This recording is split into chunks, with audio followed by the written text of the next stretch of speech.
movie called Terminator 2: Judgment Day. In fact, 1991 started out pretty good, especially if you ignored Boys II Men on the radio. Yep, they were a thing. In March, Mom came home from Operation Desert Shield, which turned into Operation Desert Storm, a war that, thankfully, only lasted like 6 weeks. Now she's back in charge of running the Hart House. Did I mention my mom, Big Sydney Hart, was a Marine? She's big because my sister, Little Sydney, is named after her. "I want to see those dishes shine, girls," she tells us every night after dinner. "I want this galley to glisten."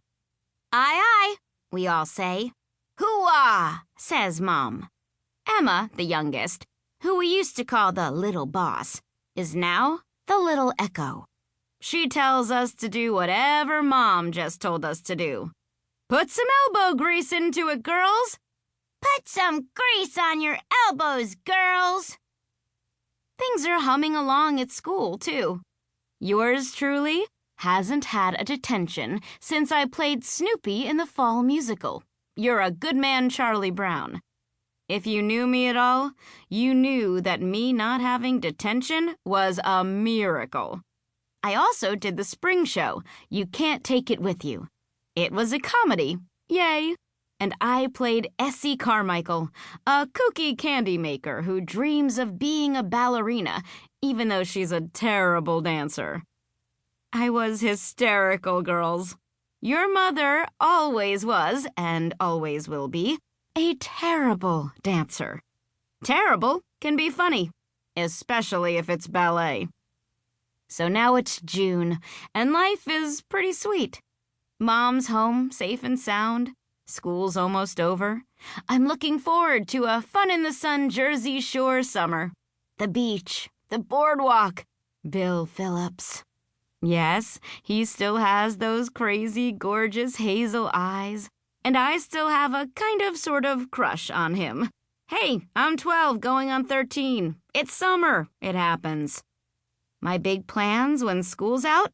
Goofing off, lazing around, hitting the beach, doing a whole lot of nothing. Unfortunately, Dad and Mom have different plans. Very different. Chapter 2. "Girls," says Mom, when the dishes are cleaned, dried, and put away, and she's all out of hoo-ahs. "Your father will be home in 15 minutes. Should we have saved some chicken pot pie for him?" asks Hannah. She's 14 and super sweet. "I would have skipped my second helping if I knew Dad was coming home in time to eat." "What about the third helping?" asks Sophia.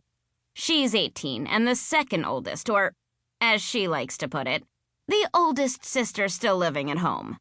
Because little Sydney, who's 19, is in college at Princeton.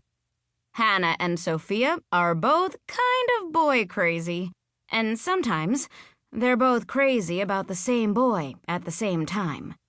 Awkward. "If you want my opinion," says Victoria, who's only 15 but already knows everything about anything, "it's extremely rude for Sophia to count how many helpings of chicken pot pie Hannah had for dinner." Girls? That's all Mom has to say, especially when she cocks her left eyebrow up half an inch and gives us the look. "Your father already had dinner with some colleagues at the diner," says Mom. "Good," says Hannah, "but if he's still hungry, he can have some of my fudge. I hid some under my pillow." Yes, Hannah does that. A lot. Which is why, sometimes, she wakes up with melted chocolate in her ear. "He's fine, honey," says Mom. "Your father and I need to see you all in the living room at 1900 hours, family meeting." 1900 hours is military speak for 7 p.m. I glance at the kitchen clock. It's 6:46.